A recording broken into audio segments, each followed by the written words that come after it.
Hey guys, this is Adnan, host of the One4U show. And before we get on today's topic and start the show, I'd just like to remind you guys, if you guys are listening to the show on the week of E3 2013, please don't forget that this upcoming Sunday is Father's Day. And for me personally, this will be the first Father's Day I ever celebrate without my father, as my father recently passed earlier in the year. And so I feel like I should share some bits of wisdom that he passed on to me that hopefully you guys can try and remember, and hopefully it'll help you guys out too. You know, one of the things is that we here have in this society, we have a Father's Day and we have a Mother's Day, and one of the things that my father taught me is that every day should be Father's Day and every day should be Mother's Day. So this Sunday, when you give your dad a hug, try to remember that you should probably always make sure that he always knows that you love him, and you should probably always do the same with your mother too. Just don't let them forget, because don't take them for granted, because they're not always going to be here, as I have found out early in the year. But I pulled through, and I'm stronger for it. And another thing I'd like to share with you guys is one of the most important lessons that my father taught me and a lot of people is that there are three things you should always share. You should always share food, knowledge, and your love. So don't forget to go share out all those three things, especially your love. So we're going to start off today's episode with a little moment of silence before we get started. Thank you.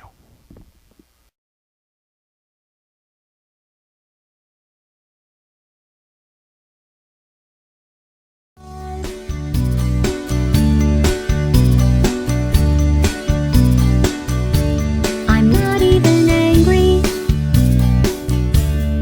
I need So sincere right now.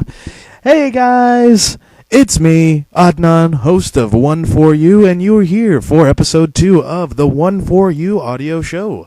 This show will cover damn near anything that I feel like talking about, and I have a lot to talk about in the about 15-minute time limit that I've got here on the YouTube video. So let's get started. I think it's been a big week in video games especially. We are in E3 week. E3 is wrapping up today on the day that this show is being recorded.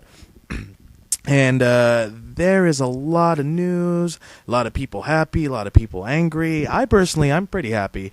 And there's a few things I'd like to talk about with you guys, share and voice my opinion to you guys, hear what you guys have to say a little bit as well. So let's get started. What we have here is that we have the Xbox One officially priced, more games been announced. We have the PS4 officially priced, officially seen, because now we've finally seen what the PS4 looked like, which we didn't have back in their February presentation. And when I saw the PS4, it looked almost just like the Xbox One to me, and I was like very, very convinced that there is going to be a grandmother who is going to buy their grandchild one of the wrong systems because they're like, it looks the same, Sonny. We're like, well, yeah, I can understand that. But I think a lot of people are saying that Sony has won the battle already, and that is true on many fronts, but how I want to look at it is this. What we have here is a battle of price point, and it's something that I touched on briefly in the last show that I did. The PS4 is going to launch at $400, and the Xbox One is going to launch at $500. That is going to be a huge deciding factor for your typical consumer. You have a $100 price difference, and most people are going to lean toward the PS4. Not only that, Xbox has officially confirmed it's always online, it's going to not play used games, and the PS4 has that big advantage of being able to play used games, and you don't have to have an internet connection to use it. So the hardcore have pretty much settled with the PS4. However, I do not believe that the Xbox One is dead in the water. It's going to be a solid competitor, but I believe it's going to have an extremely slow start. Because how I feel is that history appears to be repeating itself. Because if we flash back to the last console cycle, the PlayStation 4 did come out at a more expensive price than the Xbox 360. Or the PlayStation 3, sorry, came out at a more expensive price than the Xbox 360 by, I think, $100, $200, something like that. And it also had a slow start, but it eventually came in, and it had a very strong showing for itself. And the Xbox 360 really established its market and fan base during that time. At least in the States, I would say. Not in Japan. In Japan, whatever Sony or Nintendo puts out is going to be a success one way or another. So I believe that the Xbox One is going to definitely have a slow start here in the States during holiday season. The PlayStation 4's lower price point is going to be a huge deciding factor for most people who are jumping to next gen, and that is going to lead for an early lead for Sony. There's no doubt about that for me, but I do not think that the Xbox One is necessarily gone from all contentions. People are going to buy Xbox Ones. People are going to be happy with their Xbox Ones. Someone like me, if I picked up an Xbox One, I know something like Always Online isn't going to bother me too much.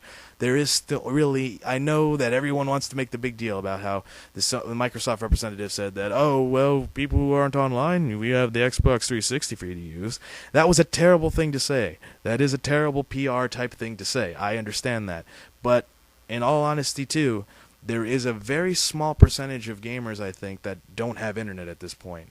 PC gamers are all online, and I think there's only a very small percent of gamers who play home consoles that don't have an internet connection at this point.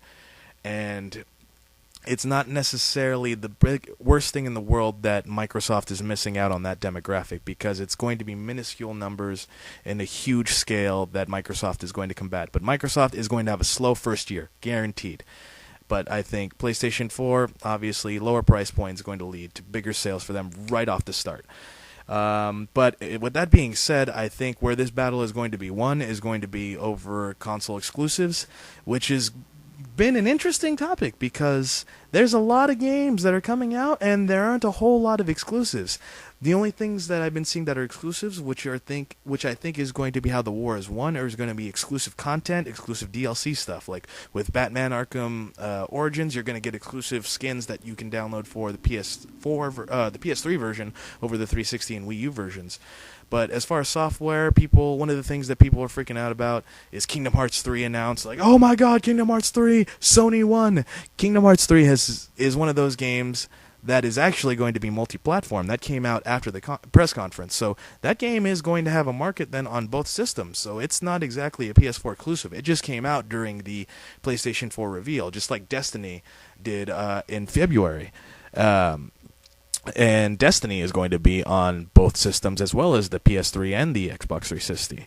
But it just has exclusive content on the PS4. So that's where the war is going to be won. Speaking of exclusives, Nintendo took a big hit in their director's cut of Deus Ex Human Revolution. They lost that. That's going to be on the PlayStation 3 and the Xbox 360 as well. Nintendo has had a real big problem at getting third-party exclusives. It's been a real difficult uphill battle for them, but they do have some good third-party support coming this holiday season, and they do have their own exclusive games, but just third-party support for Nintendo not working out so well on the Wii U so far. But I don't want to be a total downer on this show. I'm actually very happy about a lot of what happened at E3 as far as like the titles that we're going to get. I honestly believe that the end of 2013 is going to be very strong, and it's going to be a good holiday season for gamers. There's a lot to look forward to, and 2014 is shaping up to be pretty solid in its own right. And there's a lot to look forward to there, too, as well. I just want to touch on a couple of the games that I think are going to look really cool. We have something coming out in just 2 weeks. Maybe less than 2 weeks. The 25th of June. How about that? The Last of Us. Naughty Dog's last game for the PlayStation 3, we can assume. And it's probably going to be one of the best games of this generation that is going to come out. And it's coming at the tail end of this generation. Survival, horror with incredibly cinematic storytelling that it's already getting its pre-out buzz with its high scores, getting so many 9.5s and 10s, and I'm excited because I've heard nothing but excellent things about Last of Us, and that's just going to be a fantastic experience because Naughty Dog with the Uncharted series is easily one of the best game series of this generation, and they're going to go out in this generation with a bang. Beyond Two Souls, that's another big game that's coming out for Sony this year. I believe it should be out this year. That one's coming out by Quantic Dream, the guys who made Heavy Rain. I was a huge fan of Heavy Rain. One of the things that made me a huge fan of Heavy Rain is that I had no idea what Heavy Rain was until I played it, and then I loved it. And that's kind of how I've been with Beyond Two Souls. I just know that it was made by Quantic Dream, and that was how I've been sold on it. I really don't know much about it other than Ellen Page is in the game. I just banked on, it's Quantic Dream, it's probably going to be story-driven and awesome. So I don't know much about it. I'm going to do the same thing I did with Heavy Rain and just be like, buy it and then just be surprised and play it, and hopefully it'll be amazing. I have faith in Quantic Dream. Big news, Mirror's Edge 2. I was a huge fan of the original Mirror's Edge. I think that's a buried treasure. That's a classic. If you didn't go out and play, you can pick it up for pretty cheap used. Buy it for the PC if you can find on Origin. I don't know how much it is on Origin, but if you find like a copy on the Xbox or the PS3, relatively cheap. Really fun, really cool, parkour, fast first-person action. Really innovative for the time, really gave you that great first-person running experience, and I think if you haven't had a chance to play it, go out and play it. It's real cheap, and I'm really excited to see what DICE is going to do with Mirror's Edge 2, because Mirror's Edge 1 I thought was absolutely fantastic. Not a big surprise, we're getting Halo 5, and that's coming for the Xbox One next year. I mean, it was announced that the new Halo games were going to be a brand new trilogy, and now we've got Halo 5 coming. And the way 343 knocked Halo 4 out of the park, I really can't wait for Halo 5. I mean, everyone's going to say that, it's another Halo game. Like, I love the Halo games. I can't stand getting another Call of Duty, honestly. Halo 5 is going to be a lot more fun than Forza 5, I can tell you that, or Gran Turismo 6. Those are easily going to be the two most boring games on the systems. But that's just me. If you're a car enthusiast, I already know that you guys have those games picked up, and those games are like your dream games, and they have very good reason for being. On the Nintendo front, Nintendo's got a lot of good first-party support they got coming. The 3DS is going to have, the new Mario and Luigi game coming out at the end of the year, and The Legend of Zelda Link Between Worlds. That's going to be huge for Zelda fans. What else we got? Super Mario 3D World. Catsuit. That's all I got to say. We got a Catsuit, and we got 4-player co-op in a 3D Mario game. That's the first time that's ever happening. I'm excited. You have to be excited. Wii U owners finally have some more stuff to look forward to. It's actually going to be a pretty good holiday season for the Wii U owner. We got that. And we got also the Donkey Kong Country game coming out. Donkey Kong Country's looking pretty fine. Retro Studios always doing their best on the classic Nintendo franchises, giving their own little spin to it. As well as the new Smash Brothers. Finally got some gameplay footage on. Trailer. Looks phenomenal. Got yourself the new Animal Crossing Villager. You got yourself Mega Man and the Wii Fit Trainer. What?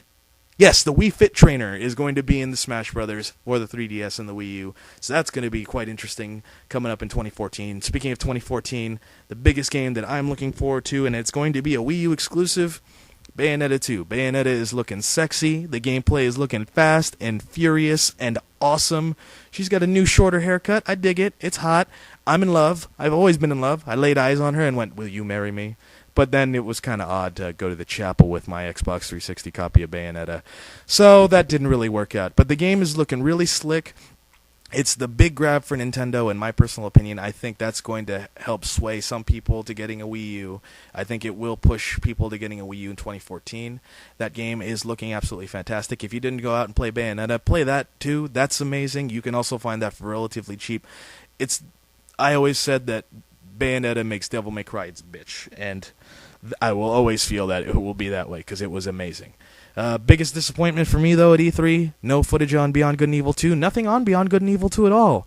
Beyond Good and Evil, as a lot of you guys know, is my favorite video game of all time, and we only have that 1-2 teaser trailers that came out in 2008. And I'm hoping that when Rayman Legends come out, we'll finally get some more on Beyond Good and Evil 2, but right now I'll just have to sit and cry until the next E3. Well, I've already used up pretty much most of my time here. But I think you guys understand that I think there was a lot of positive that came out of this year's E3. We're going to have a really solid wrap-up to 2013 and a really strong 2014. And in the end, I think gamers win. Gamers have choices. Gamers have solid titles. Gamers have fun titles to look forward to. And I don't think there's really any way you can be disappointed in being a consumer on whichever platform that you've got. So before we wrap up, just like to remind you guys to rate, comment, and subscribe if you guys can, and support the show. It's really awesome if you guys do. I already am appreciating much of the feedback that I'm getting from you guys already. Thank you guys so much. As well as follow me on Twitter at @TheDashingOdnon. Feel free to tweet me out there. So I hope you guys enjoyed this show, because I made this one just for you.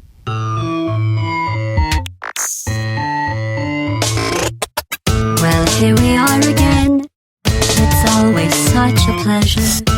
Remember when you tried to kill me twice? Oh, how we laughed and laughed. Except I wasn't laughing. Under the circumstances, I've been shockingly nice. You want your freedom?